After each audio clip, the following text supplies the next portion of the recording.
Bienvenue sur ma communauté. On parle technologie, Arduino, domotique. Donc aujourd'hui, on va voir la domotique vs la maison connectée.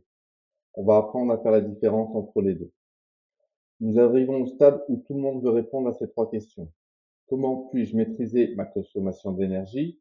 Comment puis-je sécuriser davantage mon domicile? Et comment je peux améliorer le confort de ma maison? La domotique, c'est une installation pensée avec des équipements homogènes qui permettent de gérer tout l'habitat à partir d'un chef d'orchestre. On dit de la domotique qu'elle est plus professionnelle et accessible avec plus de connaissances et se doit d'être autonome autour d'une réflexion intelligente. La domotique, c'est vraiment un système qui va gérer tout votre habitat.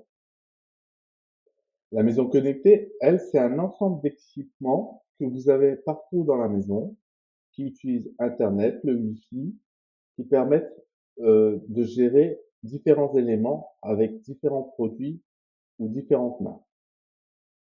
On dit de la maison connectée qu'elle est destinée aux particuliers, facile à installer et à configurer. Donc, quand vous démarrez avec une maison connectée, vous allez acheter des objets d'une marque et d'une autre, qui ne sont pas forcément interopérables.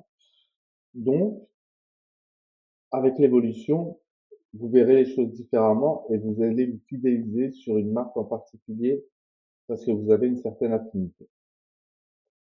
Donc, la domotique, pour qui?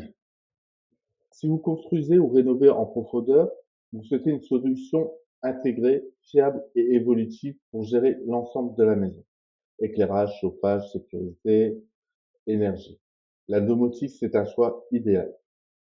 C'est un investissement durable, robuste et qui permet une maîtrise totale de votre installation. Au niveau des engagements, ça nécessite une vision claire du projet et une fidélité de la technologie choisie.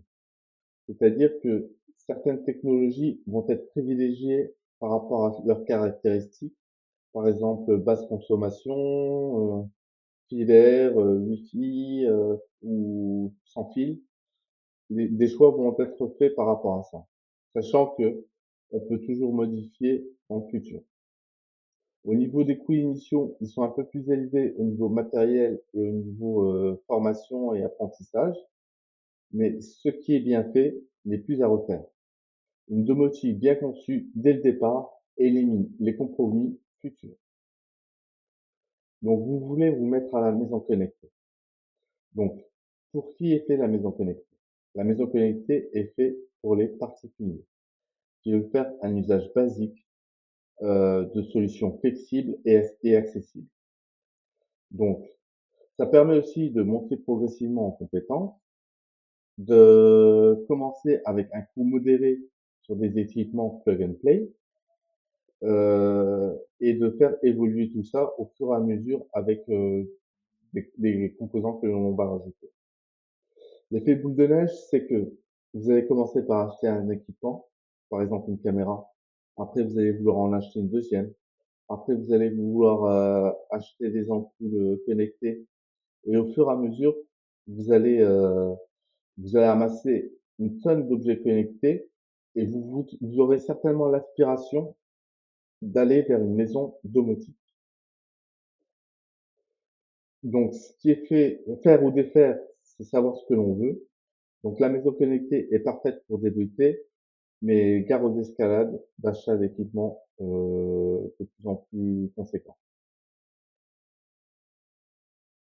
L'objectif commun, on dira toujours économie d'énergie, sécurité, confort. Quelle que soit l'option choisie, trois piliers doivent guider votre projet. Au niveau de la sécurité, protection des données, résistance aux pannes, fiabilité. Au niveau du confort, automatisme, facile à faire, facile à gérer, gain de temps au quotidien. Si ça vous fait gagner du temps ou que ça améliore vos conditions de vie, c'est à ça que sert c'est à ça que doit servir la domotique ou la maison connectée. Vous ne devez pas vous retrouver le matin à ne plus avoir de lumière dans votre salle de bain. Au niveau économie, optimiser vos coûts d'électricité, optimiser la régulation de chauffage, connaître la météo et faire des actions en ce sens. Voilà à quoi ça peut vous servir. L'objectif suprême, c'est une solution simple pour toute la famille. Pas de bidouille technique chronophage. On passe pas 3 jours à faire une chose euh, qui ne nous rapporte pas tant de satisfaction. Une interface unique pour tout contrôler et une technologie accessible même pour les moins geeks de la maison. Ça doit pas être compliqué à mettre en place, ça doit pas être difficile, ou vous devez toujours garder du plaisir à faire ce que vous faites en ajoutant de la domotique chez vous. Donc je vous remercie d'avoir suivi cette vidéo. Pensez à vous abonner, à liker et pensez à vous, c'est le plus important, on apprend en s'amusant.